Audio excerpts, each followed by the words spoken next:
Shalom, selamat pagi saudara yang dikasihi Tuhan.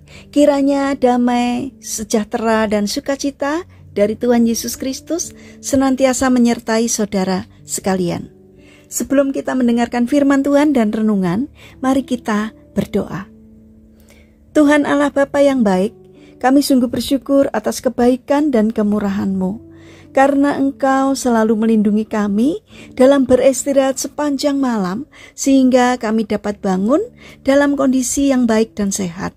Jika sebentar kami akan mendengarkan firman-Mu, urapilah kami dengan Roh Kudus-Mu, agar kami dapat mengerti dan memahami apa yang Tuhan sampaikan kepada kami.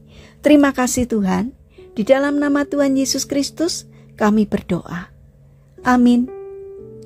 Saudara yang dikasihi Tuhan, tema renungan pada pagi hari ini adalah himpitan menjadikan kuat. Bacaan diambil dari kitab Kolose pasal 2 ayat yang ke-7. Demikian sabda Tuhan.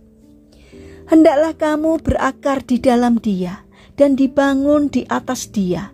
Hendaklah kamu bertambah teguh dalam iman yang telah diajarkan kepadamu, dan hendaklah hatimu melimpah dengan syukur. Saudara yang dikasihi Tuhan, pohon kurma adalah pohon yang bisa dikatakan sebagai pohon yang cukup istimewa, sebab dia tumbuh di wilayah yang tandus, gersang, dan tidak jarang mengalami badai yang ganas. Pohon kurma adalah pohon yang tahan banting dan mampu hidup di tengah kesulitan. Mengapa demikian?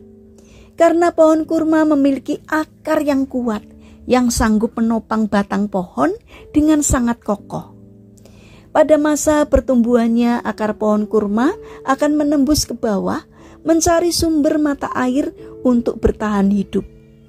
Akar pohon kurma bisa tertanam dan tumbuh hingga puluhan bahkan ratusan meter ke dalam tanah hingga menemukan sumber air. Ini yang menyebabkan tunas yang tumbuh ke atas pun menjadi kuat untuk menembus kerikil atau pasir yang tebal yang akan menghalangi pertumbuhannya. Dengan adanya akar yang kuat, pohon kurma merupakan satu-satunya tanaman yang mampu bertahan untuk tidak tumbang meski di tengah badai sekalipun.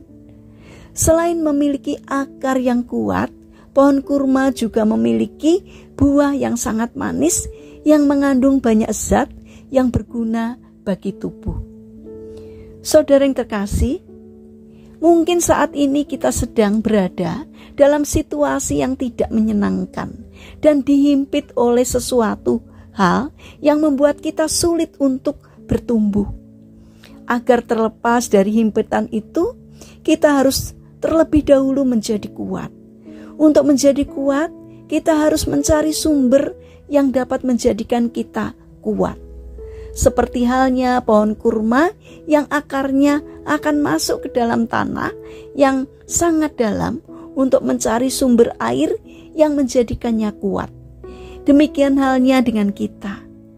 Kita harus masuk ke dalam hadirat Tuhan lebih dalam, agar kita dapat menemukan sumber mata air kehidupan kita, yaitu Yesus Kristus yang dapat menjadikan kita kuat.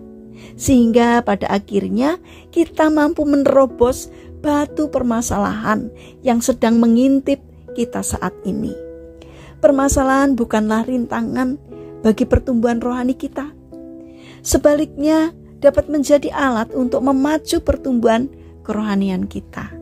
Permasalahan dapat mendorong kita menjadi lebih dekat dengan Tuhan. Tanpa permasalahan, kita tidak dapat menjadi seperti yang Tuhan inginkan. Permasalahan hidup ini, jika diterima dengan kerendahan hati, dapat memberikan arahan dan disiplin yang menuntun kita pada hidup yang lebih baik lagi. Sebagai murid Yesus, sudahkah kerohanian kita bertumbuh seperti pohon kurma? Saudara yang dikasihi Tuhan, dalam menjalani hidup yang penuh ujian dan tantangan ini, tidak seharusnya kita mengeluh dan menjadi lemah. Sebaliknya, kita harus semakin kuat dan hidup dalam kemenangan, meski di tengah situasi dan kondisi yang penuh tekanan dan ujian. Saudara yang terkasih, mari kita bangun karakter untuk tidak menyerah ketika mengalami masalah atau masa-masa yang sulit. Tetapi carilah Tuhan, sumber kekuatan, sumber kehidupan, karena kita akan memperoleh kekuatan yang luar biasa dari Tuhan. Mari kita berdoa. Tuhan Yesus yang baik, kuatkan dan mampukan kami untuk mengatasi setiap permasalahan yang ada dalam kehidupan kami. Bapa yang penuh kasih, kami ingin menyerahkan untuk aktivitas kami hari ini ke dalam tangan-Mu. Kami mohon penyertaan dan pertolongan-Mu. Berikan juga kesehatan kepada kami dan juga kepada orang-orang yang kami kasihi. Kami memohon kiranya Tuhan senantiasa menolong dan menyertai kami. Saat ini kami berdoa untuk saudara-saudara kami yang mengalami lemah fisik dan sakit. Kiranya Tuhan berbelas kasih untuk menjamah dan menyembuhkannya. Demikian juga berkatilah bangsa dan negara kami, terutama para pemimpin kami yang Engkau percaya untuk memimpin negeri kami. Berikanlah hikmat-Mu agar di dalam melaksanakan tugas, di dalam mengambil keputusan seturut dengan pimpinan Tuhan. Terima kasih Tuhan, kami serahkan doa ini hanya di dalam nama Tuhan Yesus Kristus. Amin. Puji Tuhan, saudara yang terkasih, selamat berakhir pekan dengan orang-orang terkasih. Kiranya firman Tuhan hari ini dapat menjadi berkat bagi kita semua. Haleluya.